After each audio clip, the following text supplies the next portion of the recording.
عزیزانو د جناب نبی کریم صلی الله علیه وسلم ارشاد دی فرمایي چې کله یو سړی ګناه وکي نو د ګناه د وجه الله رب العزت دی لرزق څخه محروم کی. کله کله یو سړی ګناه وکي یا ګناه جنې وسی د الله رسول فرمای د دې ګناه په نحوست کې د دې ګناه د وجه الله رب العزت د رزق لده واخلی هغه ورکم کی. یعنی اوس دا خبره معلومه سو عزیزانو چې د الله رسول فرمای تاسو له ګناه ځان وګورئ. کوم سړی چې له ګناه ځان نه ګوري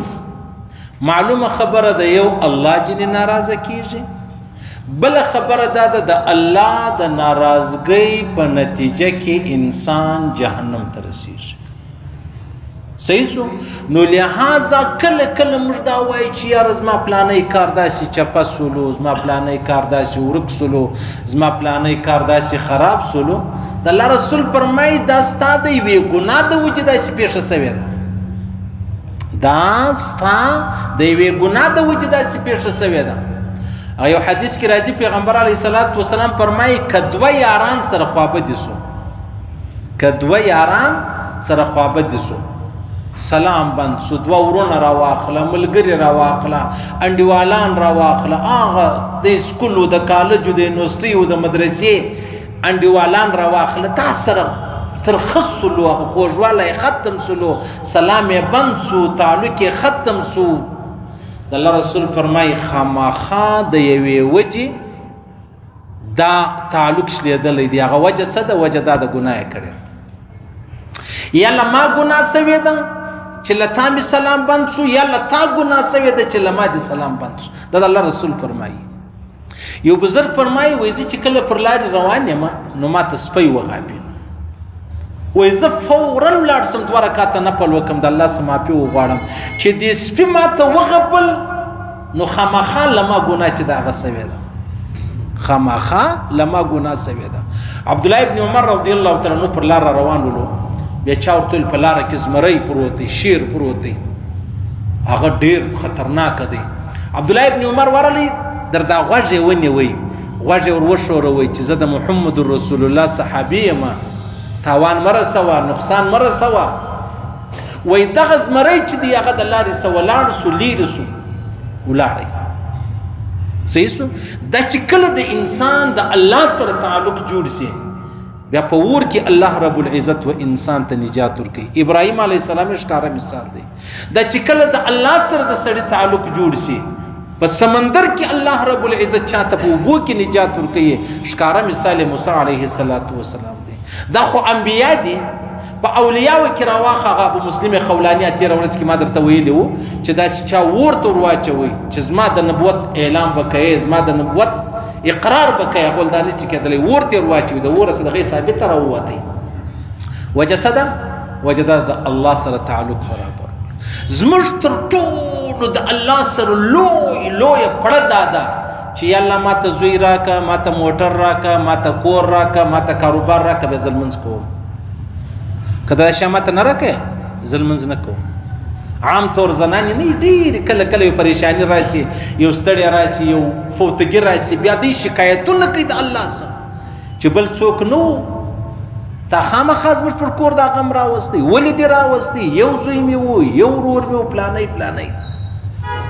ګوره د الله په دربار کې اصل عبادت و دې ته وایي، بندګي و دې ته وایي چې ما او تا به د الله د جهنم د خوف د وجه عبادت نه کوو چې الله جهنم جوړ کړی دی، کنه بیا به زه دوزخ له ولاړ سم، نو ونس به عبادت وکړم. نه به په دې کوو چې یار ونس الله ډېر غټ جنت پیدا کړی دی چې زه منځونه او عبادتونه وکړم بیا خدای ماته جنت راکوي. که د جنت دپاره دی دا خواهش پرسته دی، او که د جهنم د بیرې دی امام غزالي صاحب فرمایي دا بیرندوکی دی. ته به خاص د الله په خاطر لمونځ کوې، عبادت کوې. رابعه بصریه یو وخت دعا کوله، ولی الله جهنم وسوځه، ورک یې که ختم یې که، جنت چې دی هغه واخله ورک یې که ختم یې که، بیا به هم زه ستا عبادت کوم. یا الله د جهنم د خوف یې نه کوم، د جنت د امید یې نه کوم چې الله به ماته جنت راکړي. صحیح سلو څونه غټ خبرې د حضرت عمر فاروق رضی الله تعالی عنہ یو ورځ وژړل ولی الله ما چې څه ګناوې کړې دي پر هغه ماته جهنم مه راکوه چې څه نیکۍ مې کړې پر هغه ستاسو جنت نه غواړم بس څه ګناوې راڅخه سوي دي پر هغه ماته جهنم مه راکوه او چې څه نیکۍ راڅخه سوي دي ما کړې دي زه پر هغه جنت نه غواړم صحیح سو نو موږ چې یو موږ بیرندوکي هم یو له جهنم د بیرې کار کو عبادت کوو او موږ خواهش پرست هم د جنت لپاره کو چې یاره زه به جنت لره ولاړ سم او اصله بندګي چې دغه دا ده چې نه به جنت په مابینځ کې نه به جهنم یې صرف اور صرف د الله رضا به وي ښکاره مثال به درکړم پلاردار زنان هغه ده کې خاوین مالدار یې هم دا د خپل خاوین ډېره وفاداره یې کې خاوین غریب یې هم دا ډېره وفاداره یې کې خاوین پر بستره پروت یې ناجوړ یې هم دا ډېره وفاداره یې د دې مقصد خاوین دی نور نه د روپۍ نه د صحت نه د مطلب د دنیا موټرانو کار دا شیان نه وي دې ته وفاداره وایه دغه سړی به بیا د خپل کور والا چې کله دی جوړ شي کله دی آباد شي بیا دی د خپل کور والا پرېږدي نو دغسې کماو ته د جهنم د بیرې نه د جنت د خواهش نه د الله په خاطر عبادت وکړو دا اصل بندګي و دې ته ویل کېږي نو پیغمبر علیه الصلاة والسلام فرمایي کله کله د انسان په رزق کې کمی راشي کمی څنګه راشي هغه داسې راشي چې له ده یو ګناه سوې ده د هغه ګناه د وجې الله رب العزت د رزق چې دی هغه د رزق څخه محرومه کوي اوس رزق نو خامخا خوراک و څښاک نه دی عزیزانو عزت را واخله دغسې مطلب صحت را واخله دغسې خندا را واخله دغسې ملګري قریبان عزیزان را واخله دا ټولې خبرې په رزق کې شمارل کېږي دا ټول خبرې په رزق کې شمارل کېږي نو د الله رسول فرمایي ان رجل لا يحرم الرزق بذنب يصيبه کله کله داسې پېښه شي چې انسان د ګناه د وجې د رزق څخه محرومه شي الله یو شی ورته ایښی دی چې دا شی در کوم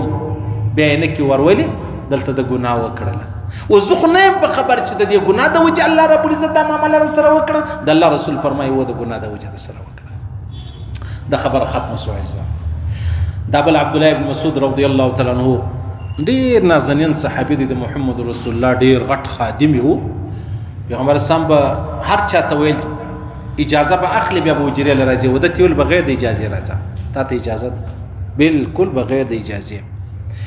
نو عبدالله ابن مسعود فرمایي و اني لاحسب الرجل ينسى العلم كما تعلمه للخطيئه يعملها رواه الطبراني في الكبير عبدالله ابن مسعود فرمایي وای زما ګمان دا دی زما فکر دا دی کله کله چې یو سړی علم حاصل کړي اکه د دنیا علم یې اکه د آخرت علم یې هر شی چې له ده هیر سي له ده هیر سي دوی زما ګمان دا دی چې دا ستا د ګناه د وجې ستاسې هیر سو زما ګمان دا دی چې د انسان د ګناه د وجې الله یو شی جنیروي یا خبر یا علم یا قرآن یا حدیث یا فقه یا درځه د دنیا علوم را واخله وایي زما دا ګمان دی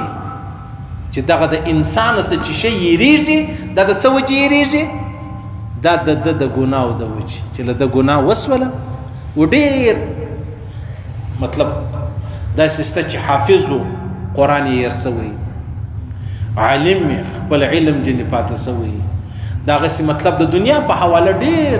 انسانان را واخلي د هغو څه د خپل شی هېر سوی د خپل هنر د خپل علم د خپل کمال وجه څه ده وجه دا د ګناهو د وجې کېږي موږ ته خو د حافظې دپاره ډېر کوشش کوو چې زما حافظه قوي سي دا ډېر لوی نعمت دی چې الله یې چاته ورکړي زموږ په امام محمد صاحب نه دی رحمه الله امام محمد صاحب په یوه هفته کې قرآن پاک یاد کړي په یوه هفته کې قرآن پاک یاد کړي دی چې خپل بابا راوستی استاز لره نو بابا پوښتنه ځینې وکړه دی کوچنی و تقریبا د 8 کالو و څه پورته کښته به خامخا و بیا پوښتنه ځینې وکړه ته حافظ یې هغه ویل زه حافظ نه یم ول زه چې حافظ نه یې زه هغه د ځان سره نه طالب کوم دی ولاړی چې ولاړی یوه هفته بعد بېرته رالی چې رالی بیا او استاذ ټول زما هغه خبره ده چې تېره جمعه ما درته وکړه هغه ما قرآن یاد کړي ما قرآن یاد کړي شیخ سلیم الله خان مولوي صاحب زموږ د ټول د دیوبند په لوړو علماو کې شمار د وفاق تر ډېره وخته پورې مشر د ختم نبوت مشر زما شیخ دی بخاري شریف په موږ باندې ویلې ده نو هغه په 28 ورځو کې قرآن پاک یاد کړي په 28 ورځې کې قرآنیان خلک نه کله کله وایي موږ د مولوي صاحب سره مناظره کوو نو زه هم شیخ سلیم الله خان مولوي صاحب زما څه امتحان اخیستی دی نو زه هغه پاس کړی یم نو ستا مناظره زه څه کوم نو که ته ما پیل کې زه تا څه کوم که ته ما پاس کې زه تا څه کوم ځکه ما د هغه سره یو کال تېر کړی دی صحیح سو نو دا ډېر غټ ډېر لوی نعمت دی د چا چې حافظه برابروي د چا چې حافظه برابروي زموږ دوی په دا تېر سوو خلکو کې هم تقریبا سپین ږیري مشران هغو ته الله رب العزت دا علم ورکړی خبرې بې نه یېرېدل د پیر زین الدین هغه صاحب مبارک کې ما خو نه دی لیدلی دی وایي چې هغه به 10 کاله بعد بیا څوک ویل دی ولا پلانی نه ول ووایم یعنې دا ډېر غټ کمال دی دا ډېر لوی کمال دی چې الله رب العزت یې چاته ور نصیب کړي یعنې داسې هم پېښه سوې ده چې یو سړي 10 کاله بعد په کور کې ناست دی چا غږ یې اورېدلی دی د یو غریب د فقیر دی چې وتلی دی وایي پلانی نه ول و پلانی دننه څه 10 کاله مخکې ما ستا غږ اورېدلی اوس خو موږ دی تباه سو د فیسبوک دی تباه کړلو پخوا به کسته یادېږي د ټلیفون نمبران به زموږ په یاد زده د پلاني دکان د پلاني دفتر د پلاني کور اوس مې خپل نمبر نه یې زده پخوا موږ د علم په طلب پسې وو چې زه یو شی زده کړم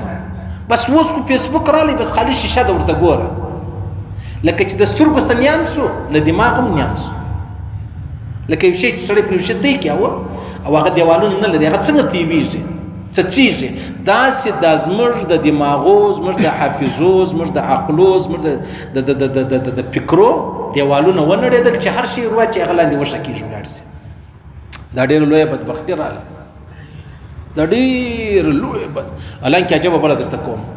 دا رقم صحابه کرام سته چې دی مسلمان نه و نیم قرآن یاد سوی دی ایمان چې بدل راوړي نیم قرآن بیا یاد و چا پوښتنه چې نو وکړه څنګه دې یاد شو ول دغه زموږ ملګري وو مسلمانان هغه به دا قرآن را نازلېدی به سره وایي بس ما هم جنې زده شو مسلمان نه و د قرآن سره څه تعلق و حافظې وې صاف سوتره خوراک ولو زموږ ته د غنمو وچه ډوډۍ راواخلئ کوچې راواخلئ د لاس غوړي راواخلئ دغسې مطلب لاسي شیان چې کوم اوس ټوله یا پر پیزا ودرېدله یا پر برګر ودرېدله یا پر هغه سینډویچ ودرېدله دا به څه شي نو د دې نتیجه به څه شي ګوره زه اسانه مثال در کوم ته یو دروند شی په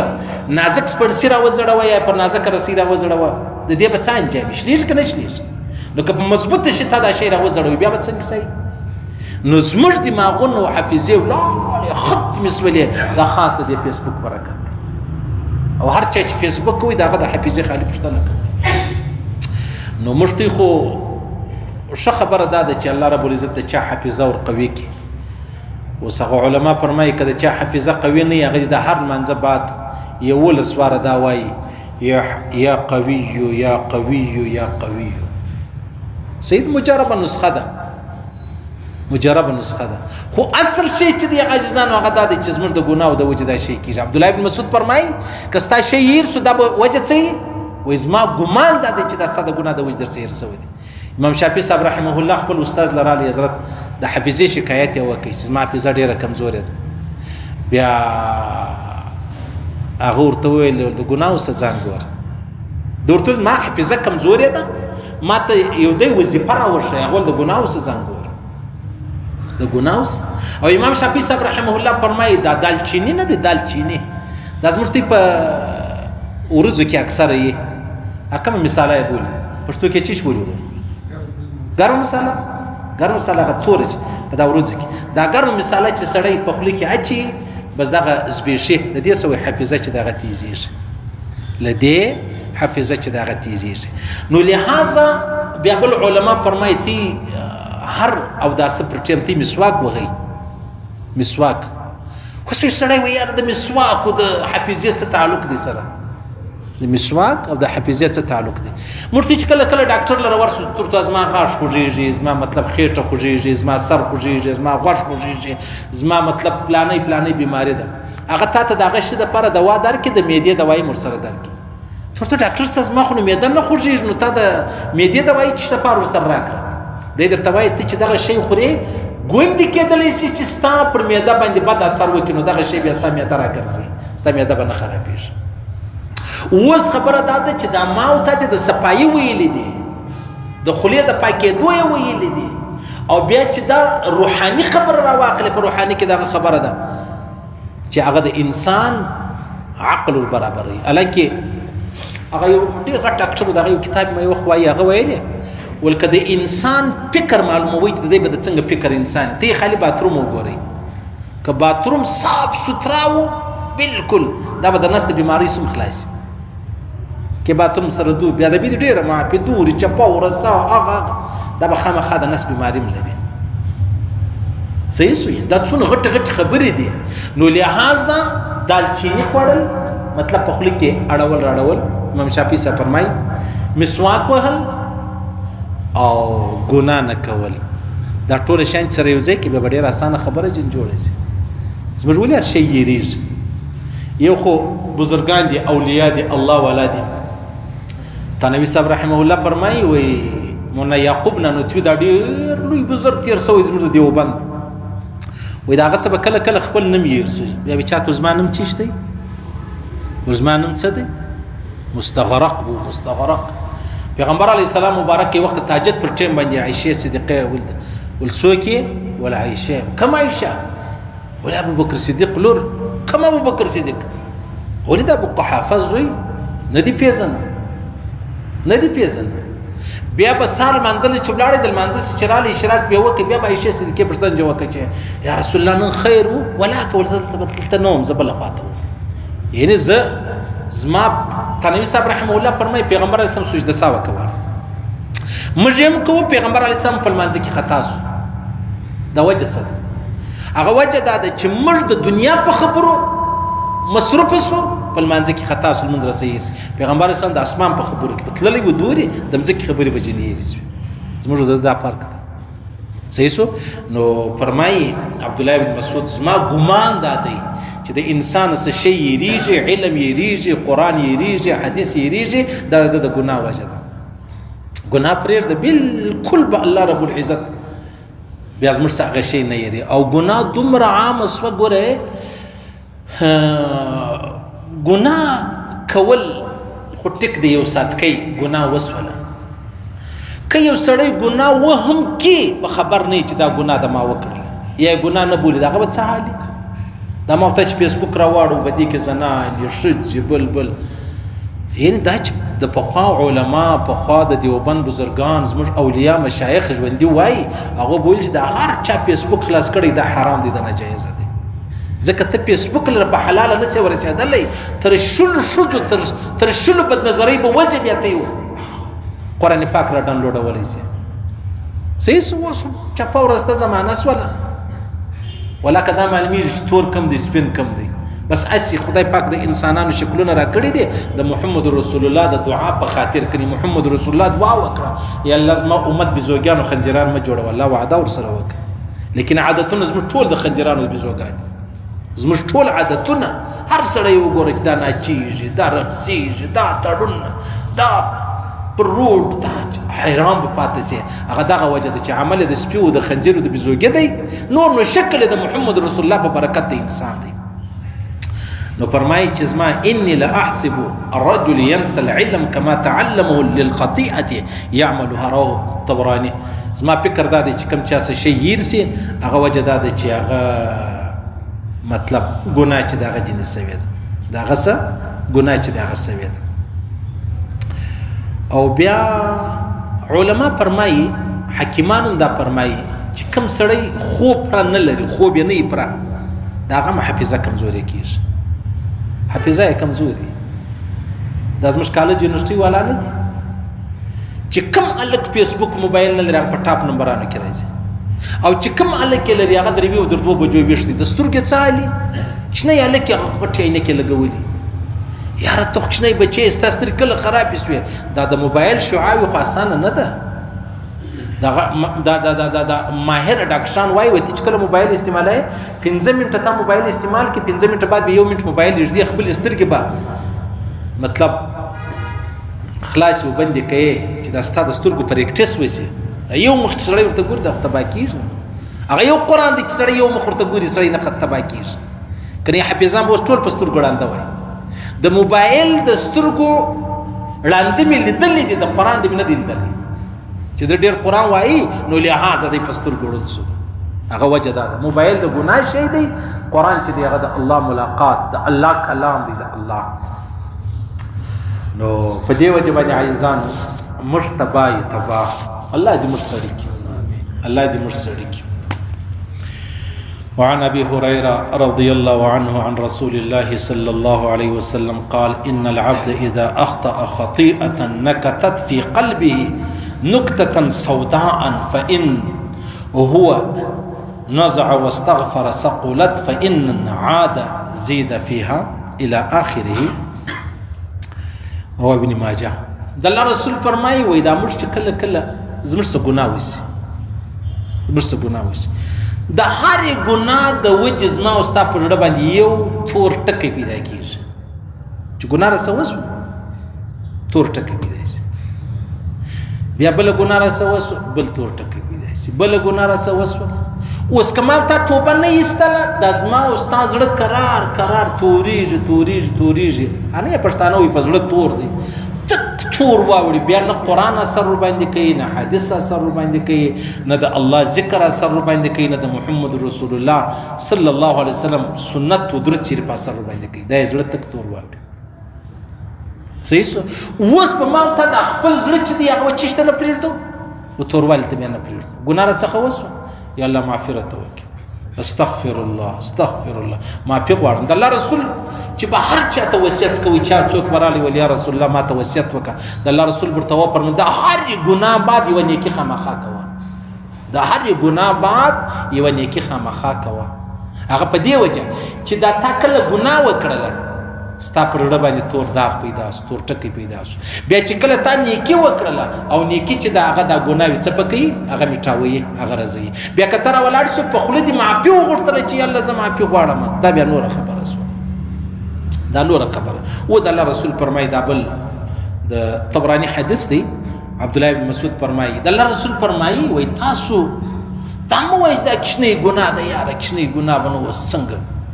په دې نو څه کېږي، پایڅې مه پورته کوه، خولۍ مه په سر کوه په لمانځه کې. ضروري نه ده چې خامخا حاجت ته راولاړې، ضروري نه ده چې په اول صف کې ودرېدې ورسه په اخر کې ودرېږه. دا خبرې نه دي. د الله رسول فرمایي وایي د دې خبرو دا ته چې په کم نظر و دې ګناو ته ګوري د دې دی مثال دی لکه چې ډېر ملګري ولاړ سي په سفر باندې، پر لارې باندې هلته اوس د دیګ د پخېدو ټیم سولو، یوه ملګري ته وایي ورسه څه بوټي ته راوړه، ابل ته وایي څه بوټي ته راوړه، ابل ته وایي څه بوټي ته راوړه، ابل ته وایي څه بوټي ته راوړه. چې اوس دی په بوټو پسې ولاړو نو چې رایې وړل دا دیګ په یوه خاشه باندې پخېږي، سړی اور ولګوي بس دیګ پخېږي. آیا که دا ټول بوټي سره رايوځای کې بیا اور ورکې بیا دیګ پخېږي؟ چې ټول بوټي ته اور ورکې دیګ پوخ شي. که غټ دیګو بیا په ډېر بوټو دی، که کوچنی دیګو بیا په لږ بوټو دی، که ډېر سالنو په ډېرو بوټو دی، که نه په لږ شي. د الله رسول فرمایي دغسې ما او تا په دا کوچنۍ ګناه نه ده چې موږ یې ګناه نه بولو، دا ټولې سره رايوځای کې بیا دونه شی چې جوړېږي چې دیګ په پخېږي بیا ما او تا هلاکوي. په یوه خاشه باندې چا تر اوسه پر دیګ نه دی پخ کړی، ټیک دی. که ما او تا په ژوند کې یوه ګناه راڅه وسوله په هغه به مې الله ربالعزت نه ونیسي. لیکن که ما او تا دلته کوچنۍ ګناه، هلته کوچنۍ ګناه، هلته کوچنۍ، دا ټولې سره رايوځای کې چې دا کوچنۍ خاشې سره رايوځای کې بیا چیش نه جنبلېږي. ټال ور نه اخلي، کور ور نه اخلي، فیکټرۍ ور نه اخلي، لوی مارکیټ ور نه ځي نه اخلي، ای اخلي. نو داسې د الله رسول فرمایي تی به و دې کوچنۍ ګناه ته په کم نظر نه ګورئ، و دې کوچنۍ ګناه ته په کم نظر. دا بل حدیث دی. د الله رسول فرمایي وایي شیطان چې دی هغه اوس د دې څه مایوس سو، ان الشیطان قد یئس ان تعبد الاصنام فی ارض العرب. شیطان اوس مایوس سو چې اوس د عربو پر مځکه باندې به څوک شیطان ته سجده کوي، د شیطان عبادت وکړي، شرک وکړي. ها لیکن ولکنه سيرضى منکم بدون ذلك بالمحقرات. الله رسول فرمایي د دې څه علاوه دا د کوچنۍ ګناوې در باندې کوي، کوچنۍ ګناه، دا ټول کوچنۍ ګناوې سره رايوځای کې انسان په هلاکېږي، انسان په تباه کېږي. صحیح شو. ګوره د الله رسول موږ ته عجبه مثال راکوي چې په یوه خاشه باندې اور نه بلیږي چې نه بلیږي دا کښنې کښنې خاشې خو موږ هېڅ شی نه بولو په کمره کې هم پرتې په بستره کې هم پرتې په پټو باندې هم نښتې د هغه خاشې سره رايوځئ که یو پارسل جن جوړ کړه ستا څه فکر دی هر څو ور جن جوړېږه د الله رسول فرمایي دا ستا چې کښنې کښنې ګناوې سره را جمع کړې بیا د دې څه دونه لویه ګناه جوړه ځي هغه علما فرمایي صغیره ګناه چې سړی ډېره کوي هر وخت یې کوي هغه کبیره سي بیا انس فرمایي رضی الله تعالی عنه وایي د پیغمبر اسلام په زمانه کې دا چې کښنې کښنې ګناه بولي دا موږ هلاکت بولئ چې موږ به هلاک شو د دې ګناه د وجې لیکن اوس تی هغه ته که څه ګورئ لا نه دا حضرت انس فرمایي نو زما ستا په زمانه کې به چی شي دا غیبت دا بهتان دا غلط نظری دا ګستاخي دا بې ادبي دا شکنځا څونه ډېرې نو چې دا ګرد سره رايوځئ کې بیا خوا دې ولاړئ ټال جن جوړ سو ټال ته چې ور واچي نیمه دنیا در سوځي صحیح سلو نو لہذا د الله رسول فرمایي چې کله څو ګناه وکړي پر زړه باندې تور داغ پیدا شي او چې کله بیا بل ګناه وکړه بل بیا د زړه تک تور شي بیا نه په دین باندې نه په اسلام باندې نه په قرآن باندې نه حدیث سره یو شی سره نه باندې کوي صحیح سلو او دا ډیره درنه خبره او ما ته ژوندي دا خبرې چې په خبره کې وچاته وکړي هغوی زه خو اوس مړ یم ما ته فایده نه کوي او موږ ژوندي اوس موږ ته ډېره فایده کوي د لمانځه مخکې چې ما ورته کوم بد کار کوئ خدا نه خواسته باید چې وسې نه وکړو او بیا کم سے کم چې ما ورته بد کار کوئ هغه ته موږ بد کار نه وایي بس نن به دا وکړو و هغه ته به بد کار وایو که غیبت دی که بهتان دی که حسد دی که عناد دی که بغض دی که هر غلط قدم دی هغه ته به غلط ووایو بیا انشاءالله زما ستا ایمان به چاویږي او که ما ته غلط د غلط نه وایو اوس یو کور ته څوک ور وراچي ما ته غلط نه بولي دا کور سوځل کېږي که نه سوځل کېږي داسې به دا ما او تا هم د جهنم په اور کې سوځل کېږي او ما درته ویل حضرت انس فرمایي وایي دا اوس پیغمبر اسلام په زمانه کې به دا معمولي قدر دا یوه بیشته قدر ګناه دا موږ ډېره درنه بولل موږ هلاکت بولئ ول اوس خو ته د بیشته حیثیت هم نه ورکوئ د بیشته حیثیت هم نه ورکوئ او بیا پیغمبر علیه الصلاة والسلام مبارک فرمایي دا یو چې ته د حیوانانو سره ظلم کوئ دا یو ته لو غفر لكم ما تأتون إلى البهائم لغفر لكم كثيرا رواه أحمد دا یو چې ته د حیوانانو سره ظلم کوئ چې دغه خدای در وبخښي دا هم ډېره لویه معافي ده ګوره په کور کې چرګان لرو اوبه موږ پر ټیم ورکوو خوراک پر ټیم ورکوو نه ورکوو په کور کې ما او تا میږان لرو راولاړ پر میږانو باندې لوړه موږ دوا واچو یاره زما کور له میږی راغلی ده نو اوس به څه چم دا ظلم دی که نه دی پیغمبر علیه الصلاة والسلام مبارک فرمایي یو نبي بدولو یو میږي راپورته کوي مطلب ویې خوړئ چې ویې خوړئ بیا دی راولاړ سولو د میږان ټول ښار ته یې اور ورواچو میږان ټول ښار ته یې اور ورواچو بیا الله ورته وفرمایل چې ګناه خو یوه میږي کړې وله نو تا ټول ته ولې اور ورواچو او دا میږان داسې دي چې مطلب هغه یو نبی لمانځه له راپورته کړی د لمانځه ټیم سولو یعنې مطلب یې خوړی چې راپورته د لمانځه ټیم هم او بیا بله خبره دا د عزیزانو د عام طور زموږ جنات چې کوم دي جنات پیریانان دا د میږانو سره ډېر تعلق لري ډېر تعلق لري پر میږانو باندې به اوبه نه اچې که ګرمي که یخي میږانو په غاړه کې به اوبه نه ورلکې د هغسې اور به نه وراچې په اور بیا نه سوځې دا هغه د جناتو کورونه چې دی هغه خرابېږي جناتو کورونه خرابېږي څه خدای بزرګان اولیا ستا الله والا ستا هغه میږان چار څه په وکي څومره پکېږي هغه هلته روحاني ډېر تعلق یې برابر دی کنې عام طور دا جایزه نه ده چې څوک پر میږانو باندې څه وکړي دوا یې سته دا سپینه دوا ده که د چا په کور کې میږان وي پر میږانو لوړه دوا مه اچوه سایډو ته ورته واچوه چې دی په هغه خوا دله راځي نه دا سپینه هغه پونډه یې بولي که چیش داسې شی شته چیش کوپیکس یا بس دی خواته دغه چې شاوخوا ورته واچې بیا میږان تاله نه راځي بالکل نه دلته راځي او بیا که څوک وایي چې یاره مچر څنګه دې سړی سوځي هغه بجلی شی مې چې دی هغه ورته لګولی نو تالیفات رشیدیه رشید احمد گنگوهی صاحب رحمه الله لیکلی دی چې کوم مضر شی دی ضررمن شی دی هغه پروا نه لري هغه پروا نه لري لکه په دا بجلی په ټران باندې چې نسی تاوان دی ضرر دی خو لیکن د میږیانو حق یې څوک نه لري صحیح شو د مچانو هم تقریبا څوک نه لري ولې مچر موږ ته یې خوري صحیح شو نو لهذا خبره ده د الله رسول فرمایي چې صرف د حیوانان د وجې چې موږ بد کړي موږ الله معاف کړي هغه ډېره غټه خبره ده مولا شفاعي تانوي صاحب رحمه الله فرمایي وخت زما یو اسانه مسله رسوي رسول اسانه مو ډېر ځان دور هېڅ یوه ذره مې فکر له نه راتلله ول سهار منزل چې راووتلم نو ومې کتل هغه چرګان چې دی هغه بند و پاکوډۍ موډۍ کې بس دروازه مې ور خلاصه کار شي چې بس اوبه مې ورته کښېښولې چې دا چرګان مې را خلاص کړو الله رب العزت مسله دماغ له راوسته مالو دا د چرګانو وجه وه ټول ما درته وویلې چې دا انسان کله چش وکړي یو ګناه ځینې وسي الله رب العزت شی ځینې هېر کړي حضرت څوک فرمایي عبدالله بن مسعود فرمایي زموږ څونه شیان هېر دي موږ ټیک دی هېر دي نو څه دي چې هېر سو خو دغه نعمت دی چې الله رب العزت راسه واخیست ما ولې شی هېر سو حالانکه زموږ بزرګان اولیا چې شی به ځینې هېر سو انا لله و انا الیه راجعون به وایي